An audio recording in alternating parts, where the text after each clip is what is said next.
ఈరోజు ఈ వీడియోలో మనం విష్ణు సహస్రనామ స్తోత్రం పఠించడం వల్ల కలిగే ఫలితాలు మహత్యం గురించి తెలుసుకుందాం. శ్రీ విష్ణు సహస్రనామ స్తోత్రం మహాభారతంలో అనుశాసనిక పర్వంలో భీష్మ యుధిష్ఠిర సంవాదంలో జరిగింది. అంపశయ్యం మీద శయనించి ఉన్న భీష్ముడు ధర్మరాజు అడిగిన 6 ప్రశ్నలకు చెప్పిన సమాధానమే శ్రీ విష్ణు సహస్రనామ స్తోత్రం. ఇప్పుడు ధర్మరాజు అడిగిన 6 ప్రశ్నలు తెలుసుకుందాం. మొదటిది, ఈ లోకంలో ఏకైక పరమాత్మ ఎవరు? జీవితానికి పరమపదమైన గమ్యం ఏది? ఏ దేవుణ్ణి పూజించడం వల్ల మానవునికి సకల శుభాలు కలుగుతాయి? ఏ దేవుణ్ణి అర్చించడం వల్ల మానవుని కోరికలు తీరుతాయి? సర్వధర్మాల్లో కల్లా ఉత్కృష్టమైన ధర్మం ఏది?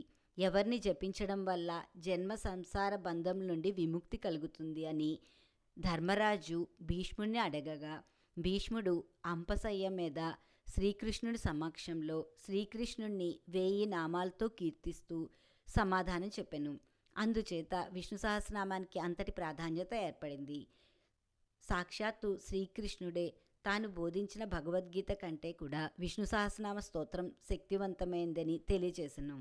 ధర్మం కోరిన వారికి ధర్మం, సంపదలు కోరిన వారికి సంపద, మోక్షం కోరిన వారికి మోక్షము ప్రాప్తిస్తుందని ఫలశ్రుతిలో కూడా తెలియచేయబడింది. ముఖ్యంగా భీష్మ ఏకాదశి నాడు విష్ణు సహస్రనామ స్తోత్రంను